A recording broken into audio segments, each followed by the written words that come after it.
You know that feeling, right? Just drowning in marketing messages, everywhere you look, brands shouting for attention. Hmm. It's overwhelming. Yeah, and it makes you wonder, how on earth are you supposed to get noticed in all that chaos? That's kind of the big knot we're trying to untangle today. It really is a huge challenge. Yeah. And the old ways, just trying to be the loudest, they're just not. Well, they're not working like they used to. Exactly. Think about the classic approach, just throwing tons of money at ads that people mostly try to ignore. Right. Interruption marketing. Yeah, and it's not just expensive for you, it often ends up just annoying people, Right.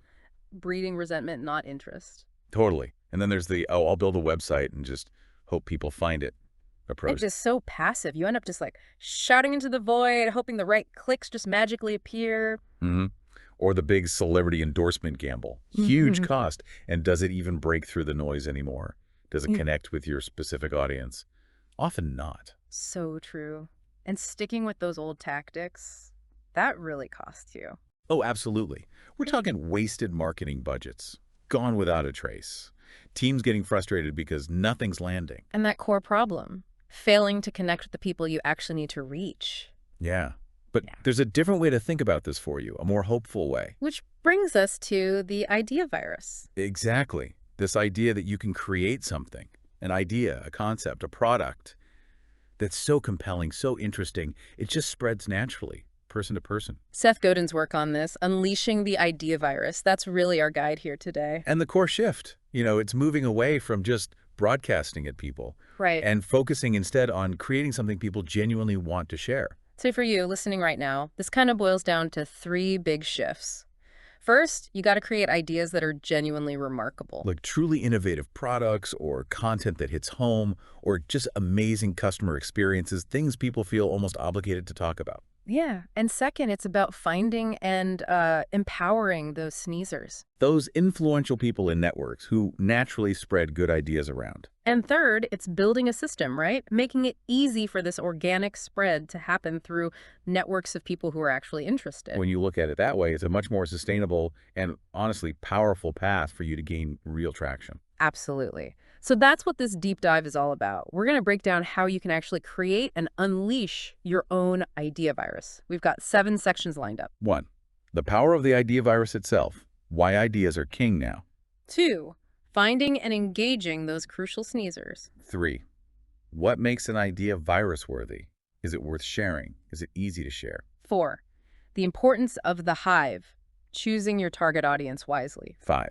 Fueling the spread, thinking about velocity, smoothness, and persistence. 6, amplifying the message going beyond basic word of mouth. And 7. Turning all that buzz into real long-term value through permission. Okay, let's dive right into section 1, the power of the idea virus. Why is getting your head around this so critical for you today? Well, the fundamental thing to grasp here is that in today's economy, having ideas that spread isn't just like a nice-to-have marketing trick for you. No.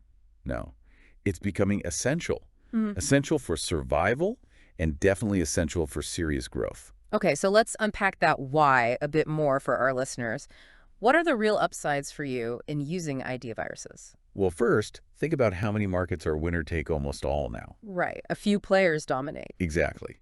An idea virus can be the thing that helps your idea break through and become one of those dominant forces. Remember Hotmail? Oh yeah, the free email thing? Right. That free email offer wasn't just a feature. The act of using it was the marketing. Hmm. Every email sent was an ad. That's built-in shareability. That's how it exploded. That's a great example. Okay, what else? Second, we're really in an innovation economy now. Ideas themselves are the currency. An idea virus makes sure your best ideas actually gain traction, They don't just sit on a shelf. Like the open source movement. Perfect example. The core idea of sharing and collaboration spread like crazy, driving huge innovation. It wasn't centrally marketed. The idea itself was the engine. Got it. And the third advantage. Exponential reach. Unlike, say, building factories, ideas don't have the same physical limits.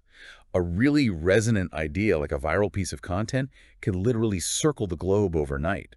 That kind of scaling is hard to achieve otherwise. Okay, so those are strong benefits. What about the flip side? What happens if you, listening now, just ignore this shift towards ideas? Well, you risk becoming irrelevant, honestly. The market moves fast, rewarding ideas and adaptation. Traditional marketing's effectiveness is generally going down. Your message just gets lost in the noise. So less bang for your buck. Way less. Yeah. You miss out on that organic growth that leverage an Ideavirus gives you.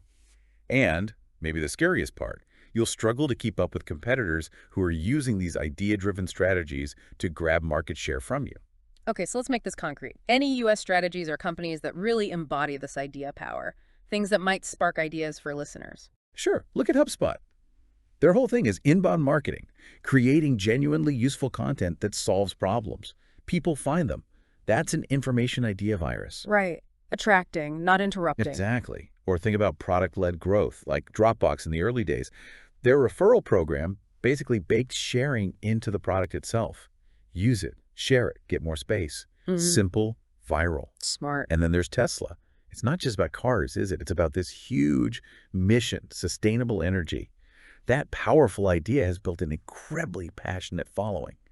It's more than marketing. Yeah, it's almost a movement. So looking at competitors, what mistakes are they making if they're not thinking this way? Often, they're still pouring money into ads that just don't work like they used to. Diminishing returns. It's okay. Or their products are fine, just fine. Nothing remarkable, no compelling angle that makes you want to talk about it. No spark. Exactly. And crucially, many just don't make it easy or rewarding for customers to share good experiences. They don't build the pathways for the virus to spread. Right. Okay, so let's turn this back to the listener. What specific frustrations might you be feeling trying to get your message out there? You're probably fighting just to cut through the incredible noise, right? Struggling to reach the right people, the ones who'd actually care. And just getting them to pay attention for even a second. Yeah. And what might you be doing that isn't quite working? Maybe just upping the ad spend, which ironically just adds more noise. We're creating content that's okay, but not really inspiring. Kind of generic. Or focusing only on the hard sell, the direct sale, without building any relationship or community around it. These sound familiar. And what's cool about the Ideavirus idea is that it's not just about tweaking those things. It's a whole different way of thinking. A reorientation, you said. So the key takeaways for you, the listener, from this section are, 1, you've got to develop something truly remarkable, an idea, a product, an experience that makes people talk. 2, pinpoint those specific communities, the hives, where your idea is most likely to resonate and spread. Focus your energy there. And 3, empower the influencers within those hives, the sneezers. Give them good reasons and really easy ways to share your message. Which leads us perfectly into section 2.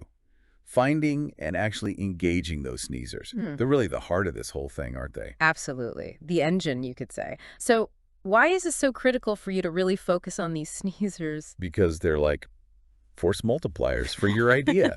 These are the people who have outsized influence within their networks. Their word carries weight. Okay, so benefit number 1 for you. Leverage trusted voices. A recommendation from them beats an ad any day, right? Oh, totally. It gives you exponential reach, basically tapping into their pre-built trust networks. Benefit 2, it's way more cost-effective marketing for you. How so? Well, if sneezers are spreading your message organically, you rely less on expensive paid advertising. Your marketing becomes much more efficient. Makes sense. And benefit 3. Credibility. When someone respected shares your idea, it instantly gives it a stamp of approval. It builds trust for your brand much faster. Okay, powerful benefits. What about the risks? What happens if you, listening now, just don't connect with these potential sneezers? Your growth will likely be slow, really slow and limited. Your idea just doesn't get passed along beyond your own direct efforts. It's like trying to push a boulder uphill alone. Pretty much. You might also waste a ton of resources trying to market broadly, hitting everyone, instead of focusing on the key people who can actually amplify things for you. Inefficient. Very. And you miss out on amazing feedback. Sneezers are often early adopters. They're opinion leaders. They can tell you what's working, what's not, long before anyone else. That insight is gold. Okay, so we need these sneezers. Let's look at some U.S. examples again. Who's doing this well? Practices you could maybe adapt. Well, think about YouTube's partner program. They literally reward the people creating and spreading content. That's directly investing in your sneezers. Right, empowering the creators. Or how tech companies give early review units to key journalists or bloggers. They're strategically seeding the idea with influential voices. Targeting the opinion leaders. Exactly. And look at communities like Peloton. They've built such a strong community. Their users become passionate advocates, constantly sharing workouts, experiences. They're natural sneezers. So it's about fostering that community sometimes. Okay, where do companies often mess this up? What are the common mistakes in trying to engage influencers? A big one is just picking the wrong people, Hmm. not really knowing who holds genuine influence in their specific market. Spray and pray approach. Kind of. Hmm. Or they might find the right people, but give them zero reason to actually share anything positive. No incentive, no recognition, nothing. Expecting free promotion, basically. Yeah. And sometimes they just make it too hard. The sharing process is clunky or awkward or feels forced. Friction kills spread. Got it. Okay, back to you, the listener. What hurdles might you be facing here? Probably identifying who those key people even are in your niche. Yeah, that could be tough. Then figuring out how to genuinely motivate them, not just bribe them, but get them excited enough to want to promote your idea. And then making it super, super easy for them to actually do the sharing. Exactly. And what mistakes might you be making right now? Maybe sending out free stuff randomly without checking if they're actually interested or if their audience fits. Guilty as charged sometimes. Or just sort of hoping word of mouth happens on its own without giving it any, fuel or structure. Yeah, the hope strategy. And maybe inadvertently making it difficult to share complicated links, no clear message, that kind of thing. Right. So the Ideavirus framework offers a more deliberate way. Much more. The key here for you is to be obsessive about choosing your sneezers. Don't just wait for them. Actively find the powerful, connected, promiscuous sharers in your target hive. Promiscuous in sharing ideas, you mean? Exactly. People who love to share good stuff. Then make sharing ridiculously easy. One-click tools, pre-written blurbs, simple links, zero friction. Make it effortless. Effortless. And finally, reward those key sneezers appropriately for their help. Give them real value or recognition for spreading your virus. Okay, choose them, make it easy, reward them. That sets us up nicely for Section 3, creating the actual virus-worthy idea. Is it good enough? Is it easy enough to pass on? Yeah, this is absolutely foundational for you because, look, you can be amazing at finding sneezers, but if the idea itself is... yeah, it's not going anywhere. Exactly. It just fizzles out. So Godin boils it down to two key things, right? Is it worth it? And is it smooth? Worth it meaning remarkable, compelling, genuinely interesting. Yeah. Does it solve a problem? Is it beautiful? Is it funny? Does it make you think?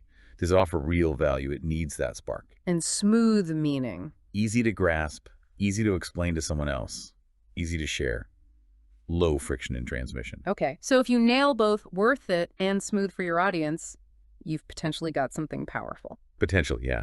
So let's talk benefits for you. If your idea is virus-worthy, what happens? Well, presumably it attracts attention more easily, right? Organically. Definitely. Remarkable things naturally pull people in. You don't have to push so hard. Yeah. What else? It gives people something to talk about. It fuels conversation and sharing. Right. It's inherently talkable. It helps you stand out, right? Cut through all that noise we talked about. A unique, valuable idea gets noticed. Exactly. Cuts through the clutter. Okay, flip side. What if your idea isn't virus-worthy? What's the likely result for you? Oh, well, you probably spend a lot on marketing, but don't get much traction. Yeah, lots of effort, minimal impact. You're constantly fighting just to get noticed. A constant struggle for attention. And you get overshadowed easily, right? Yeah. By competitors who do have those killer ideas. Yeah, you just blend into the background. Okay, let's look at some winners again. U.S. companies that really engineered virus-worthy ideas. Apple's iPod comes to mind. Great example. Why was it virus-worthy? Well, it wasn't just an MP3 player. It looked amazing. It was super easy to use. It solved the carry your music problem beautifully. That's worth it. And the white earbuds became iconic, easy to spot, smooth visual transmission too. What else? Nike's just do it. Not a product, but an idea, right? Yeah, it's more than a tagline. It's this whole powerful emotional story people connect with and even repeat. It's definitely worth it emotionally and smooth to share. Perfect. One more. Zappos and their customer service. Ah, yes. Legendary. It wasn't just policy. It was like their core thing. They created these amazing experiences people couldn't help but talk about. Their reputation spread so easily, super smooth. Yeah, the stories themselves became the virus. Okay, so thinking about competitors again, what are common mistakes they make here? Preventing their ideas from being virus-worthy. Launching Me Too stuff, products that are basically the same as everyone else's, no real unique value. Very common. What else? Failing to communicate the benefits clearly, like they talk features, but not why anyone should care. It's not compelling. Right. Doesn't make it feel worth it. And making things too complicated, Hard to understand, hard to use, creates friction, makes it not smooth. Exactly. So let's bring it back to you, the listener. What are your big pain points in trying to create an idea that actually spreads? Probably just coming up with something truly different, truly unique in the first place. That's hard. Then articulating the value clearly, making it compelling, Also tricky. and making it just dead simple to understand and share, effortless. Yeah, simplicity is key. And what mistakes might you be making right now? Maybe trying to please everyone. Leading to a watered-down, forgettable message. Exactly. Or overcomplicating things, Hmm. making the product or the explanation too complex, Yeah, getting lost in the weeds. or focusing too much on the tech specs, the features, instead of the core problem you solve or the feeling you create. Losing the emotional connection. Right. So the Ideavirus framework gives you some direct questions to ask yourself, doesn't It it? does, basically. Is it worth it? Is this idea truly remarkable in some way, important, useful, funny, beautiful, thought-provoking? Does it have that spark? If not, it probably won't spread. Then is it smooth? Is it easy to get, easy to explain, easy to share? Where's the friction? Remove it. Obsess over smoothness. And finally, concentrate the message. Don't try to be generic. Focus on blowing away a specific group. Which leads us perfectly to section 4, the importance of the hive. Choosing that specific group, your target audience. Why is this so vital? Yeah, the hive concept. It's critical for you because ideas don't just spread randomly into the ether, do they? Not at all. They catch on and travel fastest within groups of people who are already connected, who share interests, values, ways of communicating. So, focusing on a specific hive, what are the advantages for you? Well, first, you get concentrated impact. Your idea spreads much faster within a connected group than if it's scattered thinly everywhere. Like lighting a fire in a dry patch of grass instead of damp forest floor. Good analogy. Second, you can tailor your message perfectly. You know their language, their needs, their values. It resonates much more deeply. Maximum resonance. Exactly. And third, by starting focused, you actually increase your chances of dominating that specific market segment. Become the big fish in a smaller pond first. Okay, that makes sense. Start small, dominate, then maybe expand. What if you don't target a specific hive? What are the consequences for you? You end up with a diluted message, right? Trying to appeal to everyone often means you appeal deeply to no one. Generic and forgettable again. Yeah. You also waste a lot of resources, time, money on broad marketing that just doesn't convert well. Low ROI. Definitely.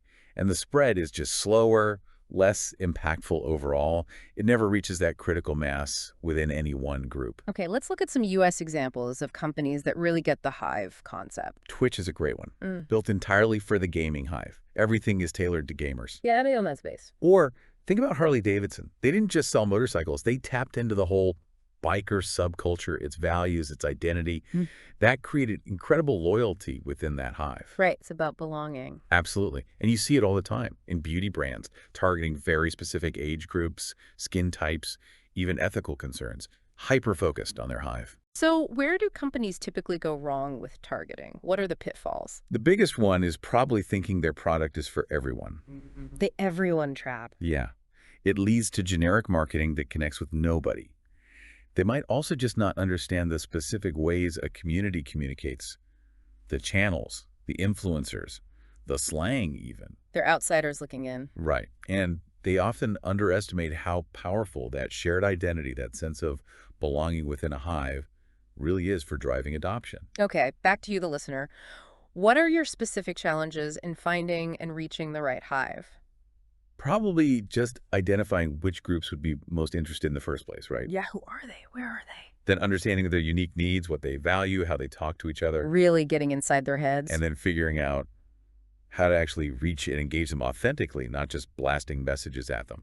Right. And what mistakes might you be making? Maybe relying only on broad demographics, age, location, without understanding the why behind the group, their motivations, their connections. Yes, search level targeting. Or using the same generic pitch for every different group. One size fits none. Pretty much. And maybe failing to actually participate in the communities you want to reach. Just showing up to sell, not to listen or contribute. Being intrusive. Exactly. So the Ideavirus approach here is much more strategic for you. How so? What's the key? Choose your hive first, even before the idea is fully baked.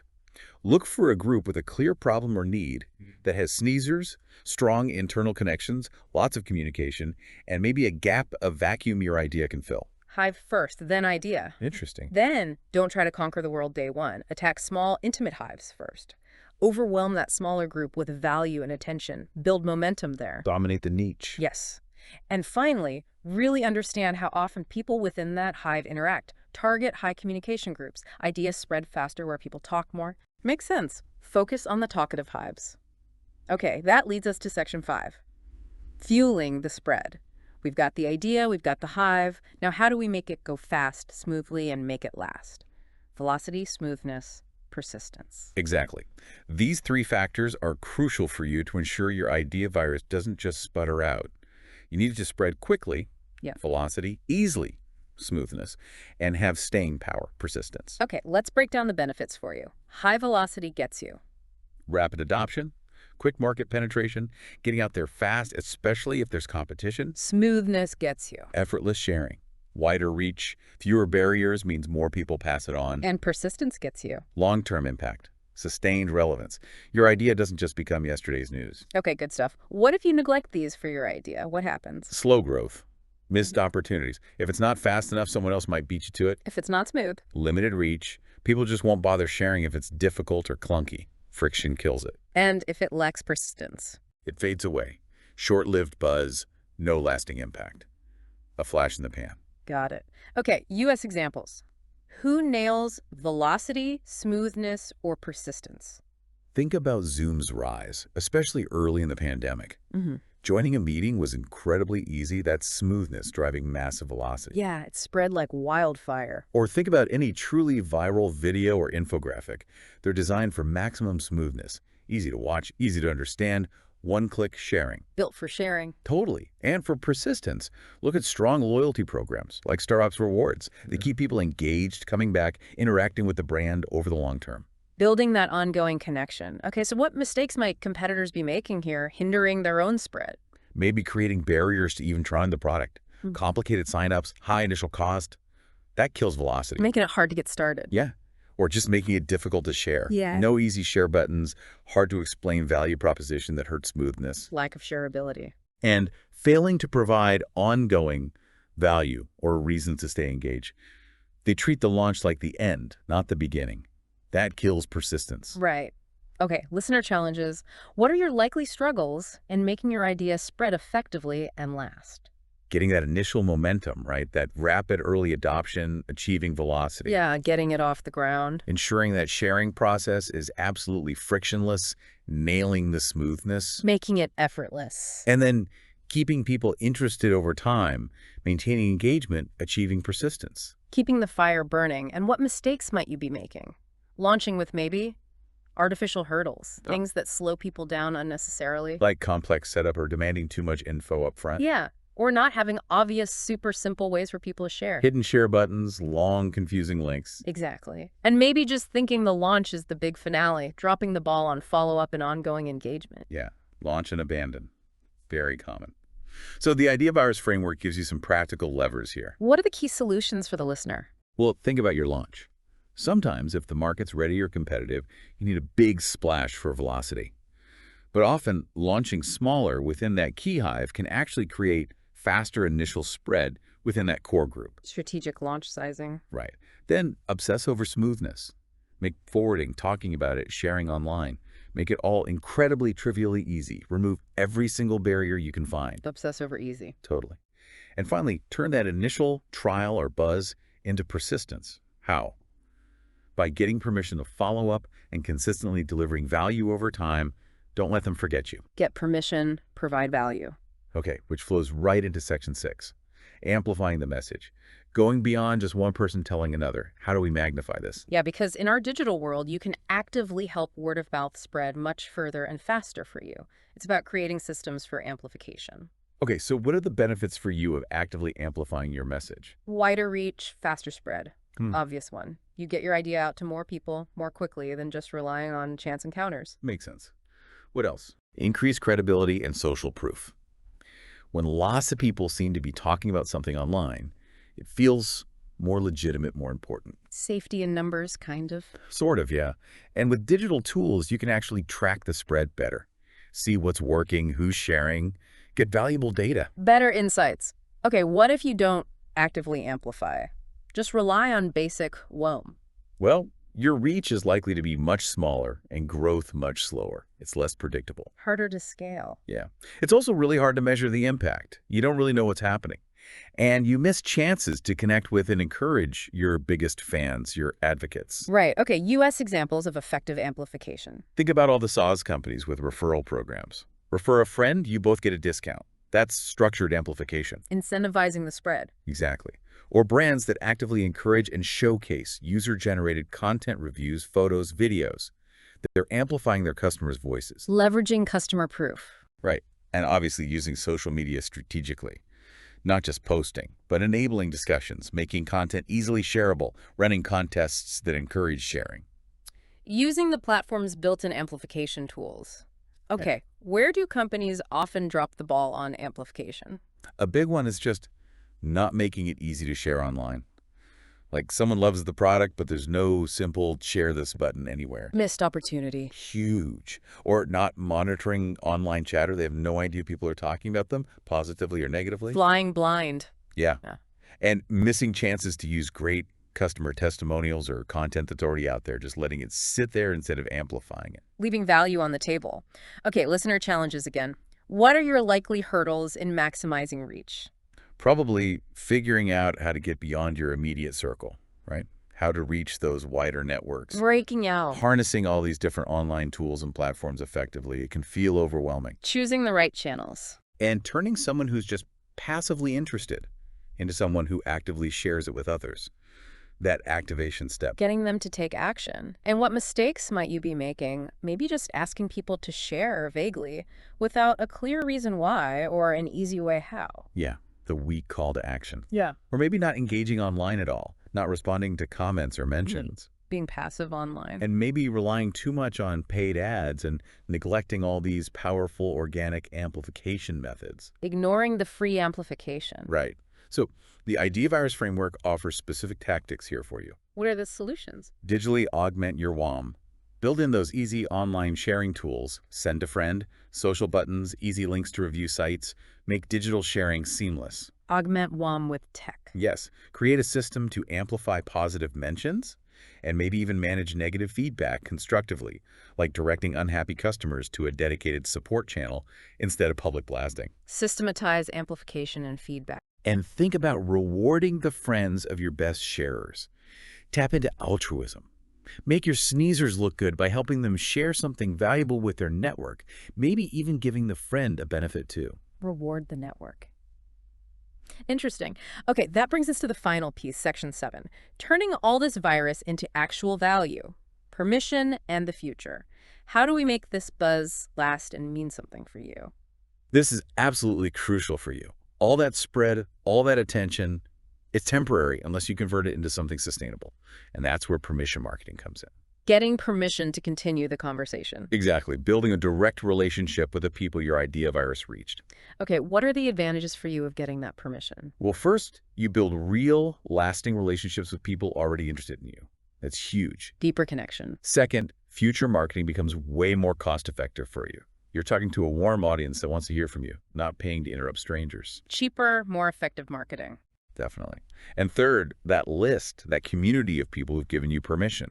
That's an incredibly valuable asset for launching new ideas, getting feedback, building loyalty. A long-term asset. Okay, what if you don't get permission? Just let the virus spread and hope for the best. You lose the connection. Those people who are interested, they drift away. You have no way to reach them again directly. Lost opportunity. Big time. You're constantly back to square one, having to pay for attention over and over again. Stuck in the interruption cycle. Yeah. And you miss all those chances to deepen the relationship, build loyalty, get repeat business. Okay, permission is key. US examples of companies doing this well. Think about anyone offering great content, an ebook, a webinar, a checklist in exchange for an email address. That's classic permission marketing. Value exchange for permission? Right. Or companies that build really good segmented email lists and send relevant targeted offers, not spam, but useful info to people who opted in. Relevant communication. And businesses with membership programs or thriving online communities, people join, giving explicit permission for ongoing interaction and value exchange. Building a community platform. Okay, where do companies mess this up? Fail to turn virus into value. A huge mistake is just not asking.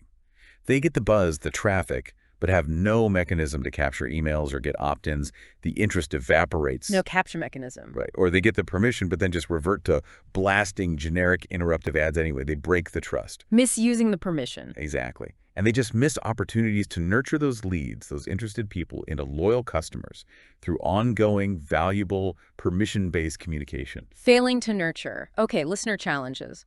What are your likely hurdles in converting buzz to real value? Probably capturing attention beyond that first moment of interest, right? Keeping them engaged. Molding their attention. Building that direct line of communication, getting the opt-in. Getting the handshake. And then turning that initial flicker of interest into genuine, long-term engagement and loyalty. Building the relationship. And what mistakes might you be making? Maybe going for the hard sell immediately after they show interest, before building trust or asking permission. Yeah, too fast, too soon. Or maybe not having a clear, compelling reason why someone should opt in. What's in it for them? Weak call to action for permission. Or getting permission and then just spamming them with irrelevant stuff, pushing them away. Annoying the audience you just earned. Right. So the Ideavirus approach gives you a clear path here for the final step. What's the solution for the listener? Once you have their attention volunteered through the virus, you must get their permission to follow up. That's the absolute key to building the long-term asset. Permission first. Then, make it easy for them to see the ongoing value. Provide great follow-up content, insights, support. Show them why staying connected is worth it. Deliver ongoing value. And finally, keep amazing them. Continue to deliver remarkable experiences or ideas. Reinforce why they liked you in the first place. Keep that positive feeling alive and spreading. Keep the magic going. That permission loop is so powerful because it takes that fleeting interest and turns it into a real, sustainable relationship for you. Okay, so just to wrap this all up for you listening, unleashing an idea virus, it's not luck, it's really strategic. Yeah, it demands focusing on how ideas actually spread, really understanding your audience and building those valuable permission-based connections. It's about moving beyond just shouting louder, which we know isn't working so well anymore for you. And the key thing for you to take away is to think about how you can apply these ideas. What's your remarkable idea? Who are your sneezers? What's your hive? It's about making that conscious shift, isn't it? From interruption to connection, creating something people genuinely want to share. Absolutely. And maybe a final thought or two for you to chew on after this. In this super noisy world, what truly remarkable, inherently shareable idea can you create that people feel compelled to spread? And maybe even more crucial, could building that loyal, engaged audience through permission be your most valuable long-term strategy? More valuable even than any single viral hit? Those feel like the big questions to keep exploring. Definitely. Well, thanks for taking this deep dive with us today. We really hope exploring the idea virus gives you some fresh perspectives and practical ideas for getting your message heard. You know that feeling, right? Just drowning in marketing messages. Everywhere you look, brands shouting for attention. It's overwhelming. Yeah, and it makes you wonder, how on earth are you supposed to get noticed in all that chaos? That's kind of the big knot we're trying to untangle today. It really is a huge challenge. Yeah. And the old ways, just trying to be the loudest, they're just not. Well, they're not working like they used to. Exactly. Think about the classic approach, just throwing tons of money at ads that people mostly try to ignore. Right. Interruption marketing. Yeah. And it's not just expensive for you. It often ends up just annoying people. Right. Breeding resentment, not interest. Totally. And then there's the, I'll build a website and just hope people find it approach. It's just so passive. You end up just like shouting into the void, hoping the right clicks just magically appear. Or the big celebrity endorsement gamble. Huge cost. And does it even break through the noise anymore? Does it connect with your specific audience? Often not. So true. And sticking with those old tactics, that really costs you. Oh, absolutely. We're talking wasted marketing budgets, gone without a trace. Teams getting frustrated because nothing's landing. And that core problem, failing to connect with the people you actually need to reach. Yeah. But there's a different way to think about this for you, a more hopeful way. Which brings us to the idea virus. Exactly. This idea that you can create something, an idea, a concept, a product that's so compelling, so interesting, it just spreads naturally. person to person. Seth